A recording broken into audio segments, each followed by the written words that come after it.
నమస్తే, welcome to first edition. నేను హిమోర్ష. Good morning to all. ఈనాడులో అయితే ఈరోజు ముఖ్యంగా మనం చూసుకుంటే ఇదే జోస్తో పని చేయమండి అంటే సీఎం మంత్రులకు అధిష్టానం అభినందన కావచ్చు. అదేవిధంగా కరీంనగర్ ఫలితం గురించి మాట్లాడిన కాంగ్రెస్ అగ్రనేతలు.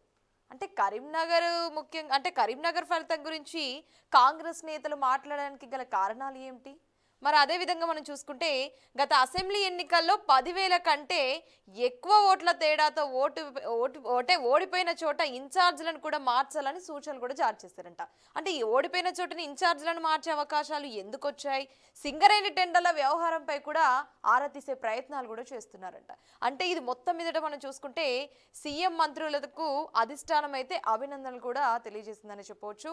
ముఖ్యంగా ఇక్కడ కరీంనగర్ ఫలితం గురించి కాంగ్రెస్ నేతలు మాట్లాడి ఈ విధంగా అంటే అసెంబ్లీ ఎన్నికల్లో 10,000 కంటే ఎక్కువ ఓట్ల తేడాతో ఓడిపోయిన చోట ఇన్ఛార్జ్లను మార్చే ప్రయత్నం కూడా చేస్తుందట.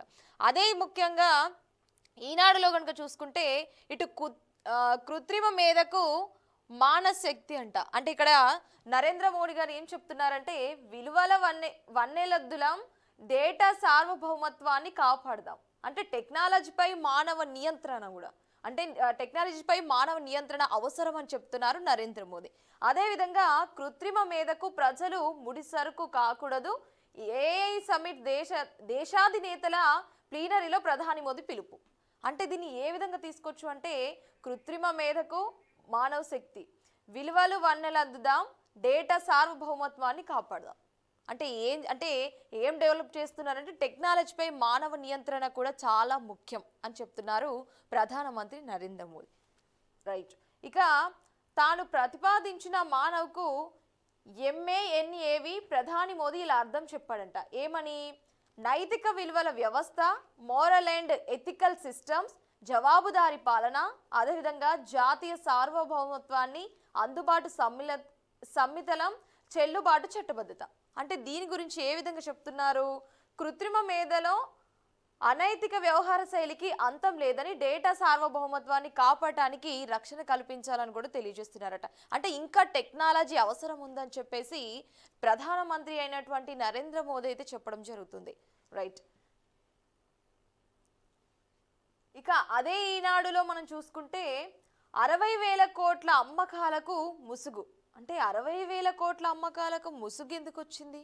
అసలు ఏం జరిగింది ఒకసారి చూద్దాం. ఏంటంటే ఒక సాఫ్ట్వేర్తో 6 ఏళ్లలో భారీగా పన్నుల ఎగవేతనట. అంటే దేశవ్యాప్తంగా 1,00,000కు పైగా రెస్టారెంట్లలో వినియోగం, హైదరాబాద్లో తీగ లాగితే అహ్మదాబాద్లో కదలిన డొంక. అంటే ఇది ఎంత అంటే ఏం చేస్తున్నారు? రెస్టారెంట్కు వెళ్ళారు, బిర్యానీ తిన్నాక బిల్లు వచ్చింది. ఇది ఎంత వినడానికే అదో రకంగా ఉంది కదా. రైట్. ఇంకా దీంట్లోనే ఒక సాఫ్ట్వేర్తో 6 ఏళ్లలోనే భారీగా పన్నులు ఎగవేసినట్టు కూడా దేశవ్యాప్తంగా 1,00,000కు పైగా పన్నులు కూడా ఉన్నట్లు తెలుస్తుంది. అంటే రెస్టారెంట్లో వినియోగం. అంటే దీని ద్వారా మనకి ఏమవుతుందంటే 60,000 కోట్ల అమ్మకాలకు ముసుగు అంటేనే మనకు అర్థమైపోవాలి. ఒక సాఫ్ట్వేర్తోనే 6 ఏళ్లలో భారీగా పన్నులు ఎగవేసినట్టు అంటేనే మనకు అక్కడ తెలిసిపోతుంది. అదేవిధంగా మనం చూసుకుంటే బిల్లు ఇచ్చారు కనుక మీ నుంచి వసూలు చేసిన పన్ను సొమ్ము ప్రభుత్వానికి వెళ్తుంది అని అనుకుంటున్నారు. కానీ దేశవ్యాప్తంగా వేల సంఖ్యలో రెస్టారెంట్లు ఆ పన్ను మొత్తాన్ని ఎగవేస్తున్నాయి. అంటే ఆ పన్నును మరి ఏం చేస్తున్నాయి? ఆ పన్ను అంతా ఎక్కడికి వెళ్తుంది? మరి ఎవరు తింటున్నారు కదా? ఇక్కడ మనం చూడాల్సిన విషయం. రైట్. ఇక ఈరోజు మన ఫస్ట్ ఎడిషన్లో అయితే బండారు రామ్మోహన్ గారు జూమ్ లైవ్లో సిద్ధంగా ఉన్నారు. మనము బండారు రామ్మోహన్ గారితో మాట్లాడదాం. రామ్మోహన్ గారు నమస్కారం అండి. Good morning sir. Good morning Varsha, చెప్పండి సార్. ఇప్పుడు మనం ఈనాడులో చూసుకుంటే మొట్టమొదటిసారిగా ఇదే జోస్తో పనిచేయండి అంట. అంటే ఎవరు చెప్తున్నారంటే సీఎం మంత్రులకు అధిష్టానం అయితే అభినందనలు తెలియజేస్తుంది. కరీంనగర్ ఫలితం గురించి కాంగ్రెస్ అగ్రనేతలు అయితే మాట్లాడడం జరిగింది సార్. అంటే దీన్ని ఏ విధంగా తీసుకొచ్చి అంటారు? కరీంనగర్ ఫలితాల గురించి కాంగ్రెస్ అగ్రనేతలు మాట్లాడడానికి గల కారణాలు ఏమిటి? అంటే దేన్ని ఉద్దేశించి మాట్లాడడం జరిగిందంటారు? మరి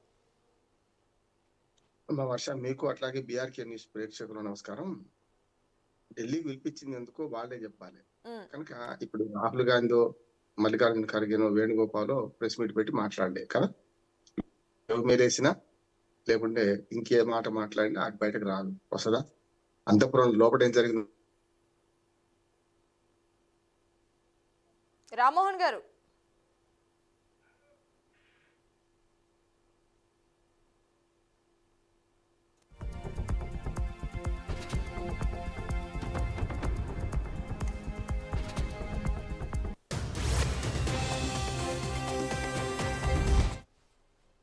ఇక్కడ అయితే కొంచెం లీక్ అవుతది విషయాలని చెప్పి అక్కడ మాట్లాడుకున్నారు. మల్లికార్జున ఖర్గే గాని ఇట్లా వాళ్ళ అంతర్గత వ్యవహారం కాదని ఎవరన్నారు కానీ ఎవరెవరి ప్రైవేటు బతుకు వారి వారి సొంతం పబ్లిక్ లో నిలబడితే ఏమైనా అంటాం టామ్ టామ్ టామ్ టామ్ అంటాం. పాజిటివ్ గా రాసిండ్రు కనుక ఇట్లా రాసిండ్రు. ఇంకొక నెగిటివ్ పత్రిక చూడండి ఏం రాసిండ్రు. అంటే మనకి ఎట్లా ఉందంటే లోపల ఏం జరిగిందో ఏం తెలియకపోతే ఏదేం రాయొచ్చు కదా. కనుక వేరే పత్రికలు ఏం రాసినాయి, లోపల చెవి మేలేసిండ్రు, ఇంతేనా ఈ రిజల్ట్స్ ఇంతేనా, అట్లా అన్నారు ఇట్లా అన్నారు, అసలు మీరు ఎందుకు కొట్లాడుకుంటున్నారు, ఎందుకు చేసుకుంటున్నారు అనే మాట వచ్చింది అంటున్నారు. అంటే అది కూడా రాసిన వాళ్ళు ఉన్నారు కదా, కొన్ని పత్రికలు అయితే రాసినాయి కదా, దాన్ని కూడా పరిగణలోకి తీసుకోవాలి కదా. అంటే మంత్రివర్గాన్ని అక్కడికి పిలిపించే చర్య మొట్టమొదటిసారి అంటున్నాను. ఇప్పటి వరకు రాష్ట్రంలో కానీ దేశంలో కానీ ఒక మంత్రివర్గాన్ని మొత్తం ఒక దగ్గర పిలిపించి సమీక్ష చేసిన సందర్భాలు ఉండవు. మొన్నటి మన మంత్రివర్గమే వేరే దగ్గర హైదరాబాద్ లో కాకుండా ఉమ్మడి ఆంధ్రప్రదేశ్ లో కానీ మధ్యన ఇప్పుడు తెలంగాణ విడిపోయిన తర్వాత కానీ హైదరాబాద్ తప్పించి సెక్రటేరియట్ అఫీషియల్ మీటింగ్ కనుక క్యాబినెట్ మీటింగ్ బయట జరిగింది ఒక్కసారి మొన్న సమ్మక్క సారక్క జాతర జరుగుతున్నప్పుడు మనకు మేడారంలో జరిగింది. అది తప్ప ఇప్పటి వరకు మంత్రివర్గ సమావేశాలు బయట జరగదు. అంటే అధికారిక మంత్రివర్గ సమావేశం కాకపోవచ్చు ఇది, కానీ కేవలం ఏంటంటే ఢిల్లీ పిలిపించి అధిష్టాన వర్గం వీళ్ళందరి భాగవతాలు చిట్టా బయట పెట్టిందని కొందరంటున్నారు. కాదు కొంచెం చెవి మెలేశారు, వీళ్ళు సరిగ్గా పనిచేయండి లేకపోతే లేపం లేదని ఇంకోరన్నారని. ముఖ్యంగా మంత్రుల మధ్య విభేదాలు ఇవన్నీ కూడా బయటపడుతున్నాయి, బయట పోతున్నాయి, ఇది మంచిది కాదని అనే మాట అన్నారని మాట వస్తుంది. సరే, మంత్రుల మీద ఆరోపణలు, ఒకరి మీద ఆరోపణలు, రాజగోపాల్ రెడ్డి గారిది కూడా చర్చకు వచ్చిందని, ఇట్లా చాలా ఉన్నాయి సమస్యలు. కనుక అంతర్గత వ్యవహారం ఏం కాదు, ప్రజలకు సంబంధించిన అంశం. మంత్రివర్గంలో అందరు మంత్రులు ఢిల్లీ పోయొచ్చింది కదా. చాలా మంది డిమాండ్ చేస్తుంది ఏంటంటే, ఇది మీ మంత్రివర్గం మొత్తం ఆడికి పోయింది కదా, ఇది మీ అఫీషియల్ మీటింగ్ అయితే కాదు కదా, అటువంటి అప్పుడు మరి ఈ ఖర్చు ఎవరు పెట్టుకున్నారు, మీరు పెట్టుకున్నారా లేకుంటే పార్టీ పెట్టిందా అనే సమస్య కూడా వస్తున్నది. ఇవన్నిటిని బయట పెట్టాల్సిన అవసరం మరి మంత్రివర్గానికి ఉంది, ముఖ్యమంత్రికి ఉంది, ప్రభుత్వానికి ఉంది. అది తప్ప ఏం లోపల ఏం జరిగినా వాళ్ళు పార్టీ సమీక్ష చేసుకుంటే ఎవరు వద్దన్నారు. కొన్ని విషయాలు ఇద్దరు బయటపడ్డాయి. ఏమనంటే రాహుల్ గాంధీ గారు మన సీతక్కను ఉద్దేశించి నన్ను అక్కడ పిలిస్తే వచ్చేవాడిగా అని అన్నాను. ఏది సమ్మక్క సారక్క జాతర పరిమాణం జరిగింది, అక్కడ పిలిస్తే నేను వచ్చేవాడిని కదా. ఎప్పుడు కూడా ప్రజానాయకులు ఏం కోరుకుంటారంటే ప్రజలు జన సమీకరణ ఎక్కడ జరుగుతుంది అక్కడ కనపడాలని కోరుకుంటారు, సహజం కూడా. మరి పిలవకపోవడానికి కారణం ఏంటంటే వ్యక్తిగతంగా మీకు ఇన్విటేషన్ ఇచ్చే టైం సరిపోలేదు సార్ అనే మాట ఈమె చెప్పిందని. వచ్చేసారి పిలుస్తా, వచ్చేసారంటే మళ్ళీ 2 ఏళ్లకు ఒకసారి వస్తుంది. అంటే మధ్యన 27 పోతే 28 పిలుస్తా అని చెప్పారు. చూద్దాం అప్పటికల్లా ఏం జరుగుతుందో చూద్దాం. మొత్తం మీద మాత్రం నిన్న మాత్రం ఆ పార్టీ మీటింగ్ లో అన్ని సమీక్ష, అంటే మంచి చెడు రెండు, అంటే అభినందించలేదని నేను అంటలేదు కానీ అభినందించవచ్చు, విమర్శించవచ్చు, రెండు కావచ్చు అనుకుంటున్నాను. రైట్. రామ్మోహన్ గారు, అదే ఈనాడు పేపర్లో కనుక మనం చూసుకుంటే ప్రధానమంత్రి అయినటువంటి నరేంద్ర మోదీ ఏం చెప్తున్నారు అంటే, కృత్రిమ మేధకు మానవ శక్తి, అంటే విలువలు వన్నెలద్దుదాం, డేటా సార్వభౌమత్వాన్ని కాపాడదాం, టెక్నాలజీపై మానవ నియంత్రణ ఎంతో ముఖ్యమని చెప్తున్నారు. అంటే ఇంకా అవసరం అని కూడా తెలియజేస్తున్నారు. కృత్రిమ మేధకు ప్రజలు ముడిసరుకు కాకూడదు, ఏఐ సమిట్ దేశ నేతల ప్లీనరీలో ప్రధాని మోదీ పిలుపు అంట సార్. అంటే దీన్ని ఏ విధంగా తీసుకొచ్చి అంటారు? మరి ఇక్కడ టెక్నాలజీపై మానవ నియంత్రణ ఇంకా అవసరమయ్యే అవకాశాలు ఎందుకు వచ్చాయని చెప్పవచ్చు అంటారు? మరి ఉంటదమ్మా, తయారు చేసింది ఎవరు? సృష్టికర్త మనిషే కదా. Artificial intelligence vehicle Brahmo Vishnu మహేశ్వరుడి కిందకి వేయలే కదా, పైన చేయలేదు కదా. ఎందుకు వస్తుంది అంటే మనమే సృష్టికర్తలు, మనమే కనుక మా ఏఐ దాన్ని మనమే నియంత్రించాలి. ఇప్పుడు కంప్యూటర్ ప్రోగ్రామ్ మనకు పెడితే కదా కంప్యూటర్ నియంత్రించేది. మన కాలం ప్రోగ్రామింగ్ మనం చేస్తామా లేకుంటే కంప్యూటర్ చేస్తుంటారు? చేసుకోదు కదా. ఇది అంతే. దాంతో ఏంటంటే ఇప్పుడు వరుసగా 5 రోజుల సదస్సు జరుగుతుంది. 16 నుంచి ఇప్పుడు 20 వరకు, ఇవాళ వరకు 16, 17, 18, 19, ఇవాళ 20, చివరి రోజు ఇవాళ. ఈ చివరి రోజు సదస్సులో ఇంకా చాలా డిక్లరేషన్స్ జరిగే అవకాశం ఉంది. వేలాది మంది పాల్గొన్నారు. మళ్ళీ వందలాది మంది విదేశీ అతిథులు, అట్లాగే మనకు ముఖ్య అతిథులు పాల్గొన్నారు. ఫ్రాన్స్ అధ్యక్షుడు మెక్రాన్ తో సహా మనకు వివిధ గూగుల్ సిఇఓ గాని, మనకు మైక్రోసాఫ్ట్ సిఇఓ గాని అందరూ పాల్గొన్నారు. వీటన్నిటి వల్ల ఏంటంటే మనకు అంతిమంగా మానవ మేధస్సును మించింది ఏమీ లేదు. ఎంతమంది ఏ రకంగా చేసినా కూడా ఆర్టిఫిషియల్ ఇంటెలిజెన్స్ ప్రోగ్రామింగ్ మేనేజ్ చేయాలి కనుక మానవ మేధస్సు అంతిమం అని చెప్పి ప్రధానమంత్రి ఉవాచించారు. అది కరెక్ట్ అంటున్నాడు. ఎందుకంటే మనిషే నియంత్రించేది అని కూడా. కాకపోతే ఆ ప్రోగ్రామింగ్ చేసిన తర్వాత దాన్ని మనం చిప్స్ లో ఏది పెడితే అది వస్తుంది కనుక చేయొచ్చు. కానీ ఇంకా చాలా వరకు ఈ ఏఐ రావడం వల్ల ఉద్యోగాలు పోతాయని, లేకుంటే ఇతరత్ర చాలా నష్టాలు జరుగుతాయని అంటారు. కరెక్టే, నిజమే కావచ్చు. కానీ సంధి కాలంలో కొన్ని సమస్యలు ఉంటాయి. సంధి కాలం తర్వాత దీనికి తగ్గట్టుగా మనం యువత తయారు కావాలి. ఇప్పుడు 40 ఏళ్ళు దాటిన వాళ్ళు కూడా నేర్చుకునే పరిస్థితి. అంటే తెల్లారేస్తే వాళ్ళు నిత్య విద్యార్థులై ఇప్పుడు ఆర్టిఫిషియల్ ఇంటెలిజెన్స్ రాకముందు కానీ వచ్చిన తర్వాత కానీ. ఒకనాడు మనకు మనకు సాఫ్ట్‌వేర్ మనకు ఎప్పుడైతే కంప్యూటర్ వచ్చినాయో చాలా మంది ఏమన్నారు, ఉద్యోగాలు పోతాయి, అయిపోయింది మన పని అని అంటారు. స్ట్రైక్ కూడా చేసిన సందర్భాలు ఉన్నాయి. కానీ పోయినాయా? వచ్చినాయా? అంటే వచ్చినాయి కదా. సాఫ్ట్‌వేర్ రంగంలో ఇవాళ ప్రపంచవ్యాప్తంగా మనం ఎక్కడికంటే అక్కడికి పోగలుగుతున్నాం. మన మానవ మేధను స్పష్టంగా మనం వెల్లడించగలుగుతున్నాం. నైపుణ్యాన్ని సులభతరం చేసుకున్నాం. కనుక ఇవాళ ఆర్టిఫిషియల్ ఇంటెలిజెన్స్ వచ్చిన తర్వాత కూడా ఉంటాయి. దీనిలో మానవీయ కోణం కూడా ఉంటది. కొంత గోప్యతకు భంగం అవుతుంది, లేకపోతే దుర్మార్గాలు జరుగుతాయి, ఇవన్నీ ఉంటాయి. వాటిని ఎట్లా కంట్రోల్ చేసుకోవాలి, వాటిని ఎట్లా లాక్ చేసుకోవాలి, దాని ద్వారా అనర్థాలను పక్కన పెట్టాలి. మనకు ఏదైతే అవసరమైన అంశాలు తీసుకోవాలి. ఇప్పుడు మన సాగర మథనంలో మొదలు హలాహలం వచ్చింది, విషం వచ్చింది, గళ్ళకంఠుడు మింగిండు, తర్వాతనే అమృతం వచ్చింది. ఇది కూడా అంతే. ఏదైనా కొత్త టెక్నాలజీ వచ్చినప్పుడు కొన్ని నష్టాలు జరుగుతాయి. ఆ నష్టాలను అధిగమించి లాభాల వైపు వెళ్ళాలి. అణుశక్తితోని మనము సమాజ విధ్వంసం సృష్టించవచ్చు, వినాశనానికి వాడవచ్చు, లేకపోతే లోక కళ్యాణానికి వాడవచ్చు. అందుకని కత్తి అనేది మనకు మిరకాయలకు వస్తుంది, వాళ్ళకి మనకు కూరగాయలకు వస్తుంది. దేనికి వస్తామనేది మనల్ని బట్టి ఉంటుంది. అందుకని టెక్నాలజీ కూడా కత్తి లాంటిది. ఈ కత్తితోని మనం మిరకాయలకు వస్తామా లేకపోతే కూరగాయలకు వస్తామా అనేది కూడా కత్తిని ఉపయోగించేవాడి విజ్ఞతను బట్టి ఉంటుంది. అందుకని దీనివల్ల అనర్థాలు వస్తున్నాయి, ఆగం అవుతున్నది, రేపు పొద్దున అని ఒక మాట వస్తున్నది. వాళ్ళకి సమాధానం ఏంటంటే, కోసేవాడికి సిగ్గుండాలి, కత్తికి ఉండదు. కత్తి ఎప్పుడు కోసేదే కానీ దాన్ని వాడుకునే పద్ధతిని బట్టి మంచిగా చెడ్డక అని ఉంటది. కనుక ఆర్టిఫిషియల్ ఇంటెలిజెన్స్ మంచిది. దీన్ని ఉపయోగించే పద్ధతిలో సామాన్య జనానికి కూడా పనికొచ్చేటట్టు ఉండాలి, ఆర్థిక అసమానాలు తగ్గించేటట్టు ఉండాలి. అట్లానే ఆర్టిఫిషియల్ ఇంటెలిజెన్స్ వల్ల విద్య, ఆరోగ్యము, అట్లాగే వ్యవసాయము, గుడ్ గవర్నెన్స్, ఈ 4 విప్లవాత్మక మార్పులు వస్తాయని చెప్తారు. రైట్. రామ్మోహన్ గారు, అదే ఈనాడు పేపర్లో కనుక మనం చూసుకుంటే 60,000 కోట్ల అమ్మకాలకు ముసుగు, ఒక్క సాఫ్ట్వేర్తో 6 ఏళ్లలో భారీగా పన్నులు ఎగువేత. అంటే దేశవ్యాప్తంగా 1,00,000కు పైగా రెస్టారెంట్లలో వినియోగం, హైదరాబాద్లో తీగలాగితే అహ్మద్లో కదిలిన డొంక. అంటే దీన్ని ఏ విధంగా తీసుకోవచ్చు అంటారు? అంటే దేనికి 60,000 కోట్ల అమ్మకాలను ముసుగు, అంటే 60,000 కోట్లు ఏమైనట్టు, మరి ఒక్క సాఫ్ట్వేర్తో 6 ఏళ్లలో భారీగా పన్నులు ఎందుకు ఎగవేత పెట్టినట్లు? అంటే దీన్ని ఏ విధంగా తీసుకోవచ్చు అంటారు? మా వర్షం ఇప్పటిదాకా చెప్తుంది అదే కదా. టెక్నాలజీని వాడుకొని విధ్వంసం మంచి చేయొచ్చు. వాళ్ళు ఏం చేశారు, ఏవైతే వాడుతున్నారు. సాఫ్ట్వేర్ రంగం చిన్న మార్పు చేసేసి దాన్ని కనుక్కోకుండా ఉన్న అధికారులను తీసుకొని 60,000 కోట్ల అమ్మకాల మీద పన్ను ఎగ్గొట్టిండ్రు. 60,000 మొత్తం 60,000 కోట్ల అమ్మకాల మీద పన్ను ఎగ్గొట్టిండ్రు. అది ఎంత వస్తుంది? 5% జిఎస్టీ ఉంటది కదా, జిఎస్టీ ప్రకారం. అందుకనే ఏదైనా సరే చెప్పండి, టెక్నాలజీని వాడుకున్నారు, దాన్ని వాళ్ళకి తెలియకుండా చేసిండ్రు, పన్ను ఎగ్గొట్టిండ్రు, ప్రభుత్వానికి నష్టం, ప్రజలకు నష్టం. ఇట్లాంటివన్నీ పట్టుకున్నారు కనుక ఇప్పుడు తెలిసింది కదా. దీనికి ముప్పటిగా ఫైన్ వేస్తారు, వసూలు చేస్తారు. ఎప్పటికప్పుడు చెక్స్ అండ్ బ్యాలెన్సెస్ ఉండాల్సింది. ఏ రంగంలో కూడా ఈ సాఫ్ట్వేర్ రంగాన్ని ఉపయోగించుకొని వాళ్ళు చేసిన మోసాన్ని బయటపెట్టారు కనుక ప్రభుత్వానికి అభినందనలు. అంటే వీరు సాఫ్ట్వేర్ తోనే 6 ఏళ్లలో భారీగా పన్నులు ఎగవేసినట్టు అంటే చెప్పొచ్చు అంటారా? మరి దీన్ని నిజంగానే అదే కదా. ఇప్పుడు 6 ఏళ్ళు అంటే సంవత్సరానికి 10,000 కోట్ల రూపాయల పన్ను, 10,000 పన్నులు ఎగబెట్టినట్టు లెక్క కదా అంటారు. అందుకనే సాఫ్ట్వేర్ రంగాన్ని మనం దాన్ని ఉపయోగించుకొని, టెక్నాలజీ ఉపయోగించుకొని వాళ్ళు ఇప్పుడు మనకు చూస్తున్నాం కదా, మన వైట్ కాలర్ నేరాలు చూస్తున్నాం, సాఫ్ట్వేర్ నేరాలు చూస్తున్నాం కదా. మన డబ్బులు మాయమైపోతాయి. మనం కూడా జాగ్రత్తగా ఉండాలి. ప్రభుత్వం కూడా అధికారులు ఏం చేశారు మరి? ఇప్పుడు అధికారులు 60,000 కోట్ల ఎగ్గొట్టేదాకా చూశారంటే వాళ్ళు కూడా ఈ సాఫ్ట్వేర్ తెలిసి కూడా ఊరుకున్నట్టే కదా, లేకుంటే ఎవరి బాట వారు తీసుకొని ఊరుకున్నట్టే కదా. కనుక కుంభకోణం బయటపడ్డది. దీనిలో విచారిస్తే ఎవరెవరి పెద్ద తలకాయల, చిన్న తలకాయల అన్ని బయటపడతాయి అన్నట్టు. అందుకనే ఏదైనా సరే చెప్తుంది, సాఫ్ట్వేర్ నేరాలు రోజు జరుగుతున్నాయి. అట్లా అని మనం ఉపయోగించుకుంటూ ఊరుకు కదా. ఇప్పుడు మనం ఇంట్లో కత్తి వాడుతుంటాం, కూరగాయల కోసం వాడతాం, కానీ కత్తి వచ్చి దొంగ వచ్చేసి మనం చంపేస్తారనేది కత్తిని అయితే దాచిపెట్టుకొని వాడకుండా ఊరుకోలేం కదా. అంటే ఈ రంగంలో ఇట్లాంటి మోసాలు చేయడానికి అవకాశం ఉన్నది. చూస్తున్నాం, ఐబొమ్మ ఏం చేసిండు, సినిమా వైరస్ ఎట్లా చేసిండు, ఇవన్నీ దీన్ని వాడుకోనే కదమ్మా. అందుకని ఏమంటున్నానంటే, ఇది ఇప్పుడు బయటపడ్డది కనుక దొరికితే దొంగ, దొరకకపోతే దొర కదా. కనుక బయటపడ్డది కనుక బయటపడ్డది.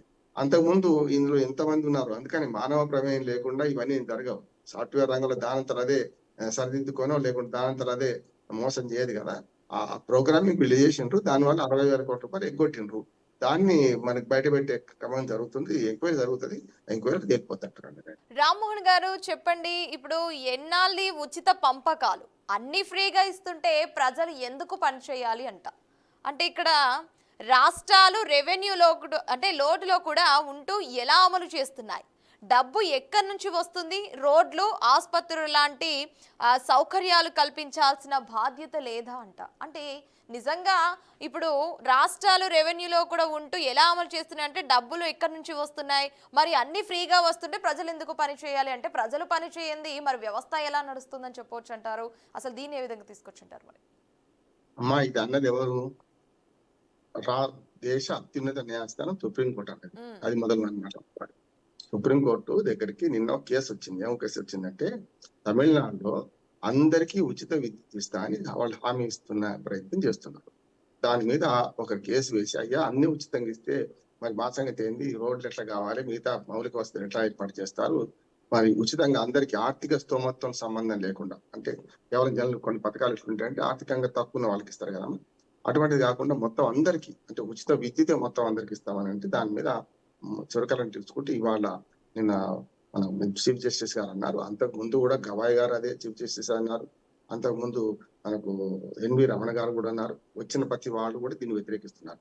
కానీ పార్టీలే ఒకరికి మించిన ఒకరు హామీలు ఇచ్చుకుంటూ అలవిగా హామీలు ఇస్తున్నాయి, చతికిలు పడుతున్నాయి. చూస్తున్నాం కదా, ఉభయ తెలుగు రాష్ట్రాల్లో ఎన్ని హామీలు ఇచ్చారు, ఎన్ని అమలు చేస్తారు చూస్తున్నాం కదా. అంటే ఓటు వేసేదాకా బోడమల్లని, ఓటు వేసినాక బోడమల్లని అయిపోతున్నాడు. కనుక ఇట్లాంటివన్నీ మంచిది కాదు. మీరు అవసరంగా ఇస్తే లాభం. ప్రభుత్వ ఉద్యోగుల జీతభత్యాలకు ఈ పథకాలకే సరిపోతే మరి అభివృద్ధికి ఏం చేస్తారు, ఎట్లా చేస్తారు, కనీసం 25% అయినా అభివృద్ధి మీద ఖర్చు పెడతారా లేదా అని మాట అనుకుంటూ అన్ని ఉచితాలు కాదమ్మా, అన్ని అచ్యుత ఉచితాలు కాదు, అన్ని మంచిగా ఉంటాయి. ఉదాహరణకు పెన్షన్ ఉంది, సామాజిక భద్రత ఉంది. ఒక బలహీన వర్గంలో ఉన్న మన ముసలాయన, ఒక వితంతు, ఒక వికలాంగుడు బతకానా లేదా? అటువంటి వాటికి సుప్రీంకోర్టు కూడా ఏం వద్దట్లేదు. కానీ ఏమంటున్నాయి, ఇప్పుడు అందరికీ ఉచిత విద్యుత్, ఎవరైనా సరే అదే కాకుండా అందరికి స్కూటీలు ఇస్తాం, లేకపోతే కలర్ టీవీలు ఇస్తాం. ఇట్లాంటివన్నీ అనుచిత ఉచితాలు. ఆహార భద్రత కోసం ఆహారం, అట్లాగే రోటీ కపడా ఆరు మకాన్ అంటాం కదా, ఈ మూడింటికి ఉచితంగా ఇల్లు ఇవ్వడం, ఇట్లాంటివన్నీ ఎవరు వద్దని. కానీ కాకుండా చూస్తున్నాం కదా, అసలు అనుచిత ఉచితాలకు మొదలుపెట్టింది, మామూలు ఉచితాలు మొదలుపెట్టింది తమిళనాడు. మొట్టమొదటిలో మనకు అన్నాదురై గారు మనకు మన ఉన్నప్పుడు, అంతకు ముందు కూడా కామరాజు నాడార్ గారు ఉన్నప్పుడు ఉచితంగా మన పిల్లలకు భోజనం పెట్టడం, మధ్యాహ్న భోజనం, దాంతో పాటు కిలో రూపాయికి 2 రూపాయల కిలో బియ్యం ఇవ్వడం మొదలు పెట్టారు. హాస్టళ్లలో కానీ స్కూళ్లలో కానీ భోజనం పెట్టడం, ఉచిత విద్య, ఉచిత ఆరోగ్యం అని మొదలు పెట్టారు. అది మంచి. కానీ ఏమైంది, ఇప్పుడు తమిళనాడులోని ఇప్పుడు స్కూటీలు ఇస్తారు, ప్రతి ఇంటికి మోపెడ్స్ 2 వీలర్స్ ఇస్తారట. మన దగ్గర స్కూటీలు ఆన్ని ఇచ్చారు, ఏం కాలే కదా, చూస్తున్నాం కదా. మల్లికార్జున ఖర్గే గారు కాంగ్రెస్ అధ్యక్షుడు అదే అంటాడు, వద్దు అనుచిత ఉచితాలు వద్దు, మీ బడ్జెట్ సరిగ్గా చూసుకోమని చెప్తారు. మోడీ గారు మన ట్రేవిడీలు వద్దంటారు. ఇద్దరు జాతీయ నాయకులు వద్దంటున్నారు. రాష్ట్రాల్లో ప్రతి ఎన్నికలప్పుడు వాళ్ళే వచ్చి అదే హామీలు ఇస్తున్నారు, చూస్తున్నాం కదా. మోడీ గారు మొన్నటి బీహార్ ఎన్నికల్లో ప్రచారం చేయలేదా? ప్రతి మహిళ పేరు మీద 10,000 వేస్తున్నామని చెప్పి 10,000 రూపాయలు వేసేసారు డైరెక్ట్. ఎన్నికల లంచం కాదా ఇదంతా? ఎన్నికలకు ముందు ఇప్పుడు తమిళనాడులో కూడా వర్ష 5,000 రూపాయలు అకౌంట్లలో పడేసేసారు. అంటే ఎన్నికలకు ముందు డైరెక్ట్ 5,000 ఎందుకు వేస్తున్నాం అంటే, మీకు మహిళలకు ఉచితంగా ఇస్తున్నాం పోమని అంటున్నారు. అట్లాంటివన్నీ కూడా ఎన్నికల లంచాలుగా పరిగణించాలంటున్నారు. కనుక దీనికి అడ్డుకట్ట ఎప్పుడు పడుతుంది అంటే, సుప్రీంకోర్టు ఇప్పటికి 10 సార్లు చెప్తుంది, కానీ మీరు ఆచరిస్తున్నారో లేరు కదా. అందుకని సుప్రీంకోర్టు ఏం చేయాలంటే దీనికి కొన్ని నిబంధన పెట్టాలి. మీరు హామీలు ఇచ్చినప్పుడు ఏవైతే ఉన్నాయో అనుచిత హామీలు ఇస్తే తప్పు, సమస్య లేదు, దాన్ని కొట్టేస్తామని చెప్పాలి. రేపు నిర్బంధంగా పార్టీలను నియంత్రించాలి. పార్టీలు దుర్మార్గంగా వాయిస్తున్నాయి, కాదు మేము హామీలు ఇస్తేనే ఓట్లు వేస్తున్నారు. అలవాటు చేసింది మీరా వాళ్ళైతే ఇంటికి వచ్చి అడగలే కదా, ఉచిత బస్సు ఇవ్వమని ఎవరు అడగలే కదా, ఎవరు ఇవ్వమన్నారు మిమ్మల్ని? అట్లాగే చెప్తున్నాను కదా, 100 హామీల్లో 50కి 50 తప్పుడు హామీలు ఇచ్చారు. పెన్షన్ 2,000 నుంచి 4,000 చేస్తాం, 3,000 చేస్తామంటే అది వేరు. కానీ ఇవన్నీ విడిచిపెట్టి సామాజిక భద్రత కోసం కానీ, ఆహార భద్రత కోసం కానీ చేసే ఉచితాలు ఏవి తప్పన్నారు ఎవరు కూడా. నిజంగానే సంపద పంపిణీ జరగాలి, పన్నుల్లో పేదలకు వాటా దక్కాలి. చాలా మంది ఇంకోటి ఏమనుకుంటారమ్మా, పన్నులు కట్టేది పెద్దలే, పేదలు కట్టమనుకుంటారు. చిల్లర సిగ్గరు కదా అన్నట్టు తెల్లారేస్తే 1,000 రూపాయలు సంపాదించుకునే సామాన్య కూలీ కూడా సాయంత్రానికన్నా 1,000 రూపాయలు అయిపోతాయి. ఆహార ధాన్యాలు కొనుక్కోవడం, నూనె, ఉప్పు, పప్పు, చింతపండు కొనుక్కుంటే అయిపోతాయి, కానీ మిగిలించుకోవడం. దాని మీద 5%, 18% దాకా పన్నులు ఉన్నాయి కదా, రకరకాల పన్నులు ఉన్నాయి కదా. మరి అవన్నీ మనమే కడుతున్నాం కదా. అందుకని పెద్దవాళ్లే పన్ను కట్టరు, చిన్నవాళ్ళు రోజువారి కూలీలు కూడా పన్ను కడతారు. బిచ్చగత్తె కూడా తాను తిన్న ఇడ్లీ మీదో, దోశ మీదనో, లేకపోతే మధ్యాహ్నం భోజనం చేస్తానో హోటల్కి పోతే ఖర్చు అవుతాయి కదా, అవి కూడా పన్ను కడుతుంటాం. అందుకని మనందరూ సామాన్య ప్రజల పన్నుల్ని వాళ్ళు ఇట్లా దుర్వినియోగం చేస్తున్నారు, విచ్చలవిడిగా పందిరం చేస్తున్నారు అనే దాన్ని సుప్రీంకోర్టు అన్నది. దాన్ని బట్టే మనం అర్థం చేసుకోవాల్సింది ఏంటంటే అన్ని అనుచిత ఉచితాలు కాదు, కొన్ని అవసరమే, అవసరం లేని మాత్రం తీసేయాలి అని మాట అంటున్నారు. ఇప్పటికైనా సరే పార్టీలు, రాజకీయ పార్టీలు తెలుసుకోవాలి. సుప్రీంకోర్టు కేవలం ఈ మాట వ్యాఖ్యలు చేసిన తీర్పు కాదు, ఏం కాదు. కానీ సుప్రీంకోర్టు ఖచ్చితంగా ఈ కేసులో ఏం చేయాలంటే ఎలక్షన్ కమిషన్ కి అప్పచెప్పాలి. ఎలక్షన్ కమిషన్ వాళ్ళు ఇటువంటి దాన్ని స్క్రూటినీ చేసి, ఈ హామీ చెల్లదు, ఈ హామీ పనికిరాదు, మీ మొత్తం 3,00,000 కోట్ల బడ్జెట్ లో 3,00,000 కోట్లకు 3,00,000 కోసం కోట్లు పోతున్నాయి, దీనికోసమే మరి ప్రజలకు ఏం చేస్తారు, రోడ్లు ఎట్లేస్తారు, విద్యాలయాలు ఎట్లా కడతారంటే, అంటే విద్య ఆరోగ్యం మీద తప్పనిసరి, విద్య ఆరోగ్యము వ్యవసాయము దాంతో పాటు మౌలిక వసతుల కల్పన ఇవన్నీ జరగాల్సింది కాదని. కానీ ఇవి దాటి మీరు ప్రజలందరికీ 10,000 వేస్తాం, 20,000 వేస్తాం అని చెప్పడం అయితే మీ ఖాతాల్లో వేస్తామని చెప్పేది అవుతుందో ఇది దుర్మార్గమైంది, ఇది మంచిది కాదు. దీంతో పాటు సుప్రీంకోర్టుకు ఒక మాట అనాల్సి ఉంది అక్కడ. 16 లక్షల కోట్ల రూపాయలు ఇటీవలనే కార్పొరేట్లకు రద్దు చేసిండ్రు. రైట్ ఆఫ్ అంటారు దాన్ని. రైతుకి ఇస్తేనేమో రుణమాఫీ, రైతుకి ఇస్తేనేమో మీకు బిచ్చం వేసినట్టు. కానీ అటువంటి వాళ్ళకి 16 లక్షల కోట్ల రూపాయలు ఇస్తే అది దాన్ని మాట్లాడడం లేదు. అందుకని నేను ఏమంటాను, రెండోది కూడా మాట్లాడాలి.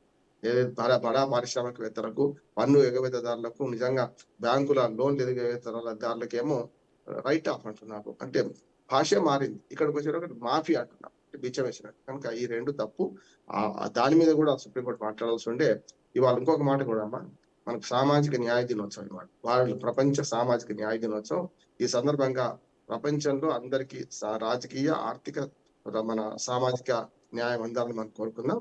దానికి ఇటువంటి దోహదం చేస్తే ఉచిత పథకాలన్నీ అనుచితం కాదు, ఆ ఉచిత పథకాలన్నీ ఉచితము కాదు, సరైనది కాదు. కనుక ఇప్పటికైనా రాష్ట్ర ప్రభుత్వ బడ్జెట్ ను అంచనా వేసుకొని మేము ఎట్లా ఇవ్వగలుగుతాం చెప్పేదాకా కూడా, చెప్పిన తర్వాతనే ఉచితాల మీద ప్రకటన చేయాలి అని చెప్పి మేనిఫెస్టోల మీద నియంత్రణ పెడితే తప్ప సాధ్యం కాదు. ఆ మాట చెప్పకుండా ఈ సూక్తి ముక్తావళి కోర్టులు చెప్పుకుంటూ పోతే ఎవరు వినరు.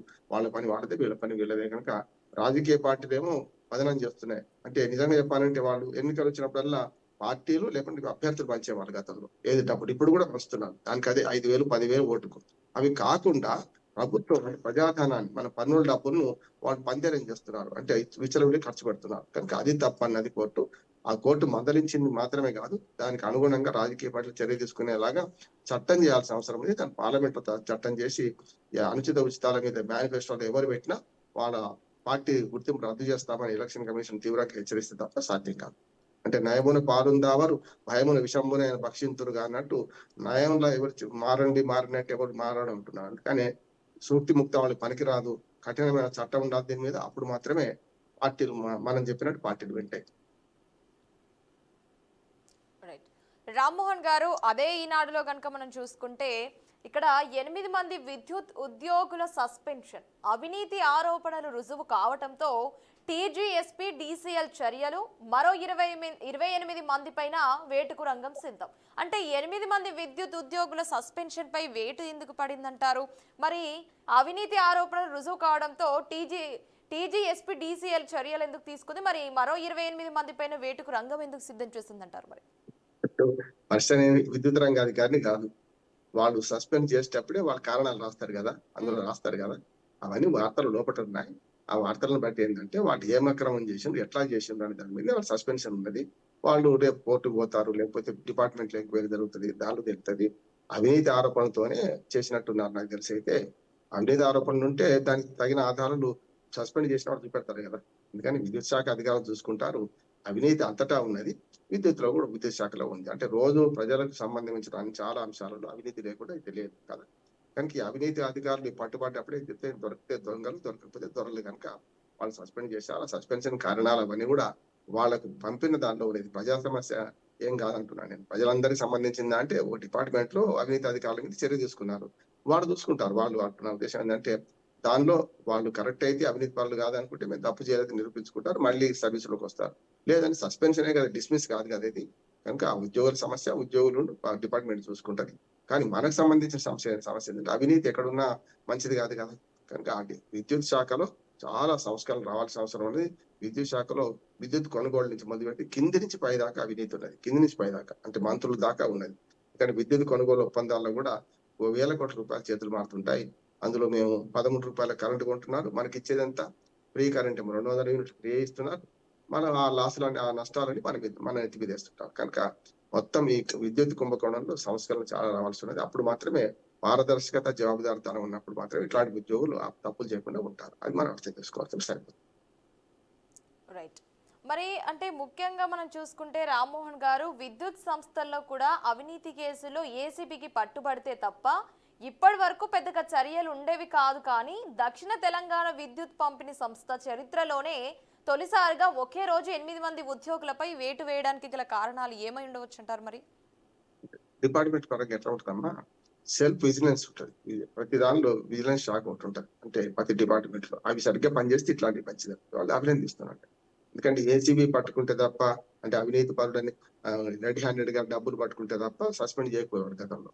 ఇప్పుడు మన దక్షిణ మన ఏదైతే మన విద్యుత్ సంస్థ ఉందో వాళ్ళు మంచి పని చేసినట్టు. అంటే ప్రతి డిపార్ట్మెంట్ అమ్మ విజిలెన్స్ కమిషన్లు ఇంటర్నల్ గా ఉంటాయి. వాళ్ళు చేయాల్సిన పని ఇదే. అంటే దొంగ చీకటి ఒకటైతే ఇప్పటిదాకా జరగలేదు. ఈ దొంగ చీకటి ఒకటి కాలేదు వీళ్ళు ఇక్కడ. ఏంటంటే విజిలెన్స్ కమిషన్ సరిగ్గా పనిచేసింది కనుకనే అక్రమాలు బయటపడి దాని నుంచి సస్పెండ్ జరిగింది. నా ఉద్దేశంతో వాళ్ళ విజిలెన్స్ కమిషన్ అక్కడ ఇంటర్నల్ విజిలెన్స్ ను మనం అభినందించాలి. అంటే మంచి అధికారులు మంచి పని చేశారని అభినందించాలి. ఇప్పుడు కారణం తెలిసింది కదా మనకైతే. అంటే బయట ఏసీ పట్టుకున్నట్టు మాత్రమే సస్పెండ్ చేసేవాళ్ళు. అది కాకుండా ఇంటర్నల్ గా వాళ్ళు అసెస్మెంట్ చేస్తే ఈ పద్ధతిలో వీళ్ళు బిల్లుడు దొంగతనం చేస్తున్నారా, ఏ రకంగా చేస్తున్నారో చూసుకొని వాళ్ళ అవినీతిని పట్టుకున్నారు. ఇప్పుడు సస్పెండ్ చేసిన దానికి కారణాలు చెప్పారు కదా, అదే అంటే అవినీతి ఉన్నది, వీళ్ళ ఆశ్రిత పక్షపాతం ఉందని చెప్పారు కనుక దాని మీద ఆ డిపార్ట్మెంట్ లో ఎంక్వైరీ జరుగుతుంది. అది ఒకవేళ జరగకపోతే కేసు పెడతారు. అంతకన్నా మించి ఉంటే కేసు పెడతారు. రైట్. రామ్మోహన్ గారు థ్యాంక్ యూ అండి. థ్యాంక్ యూ సో మచ్ అండి ఫస్ట్ ఎడిషన్లో పాల్గొనేందుకు. Thank you. చూసారు కదండి, ఇదండి ఇవాల్టి ఫస్ట్ ఎడిషన్ న్యూస్ అప్డేట్స్. రేపు ఉదయం 7 గంటలకు ఫస్ట్ ఎడిషన్లో మళ్ళీ కలుద్దాం. అంతవరకు చూస్తూనే ఉండండి BRK న్యూస్ తెలుగు సత్తా.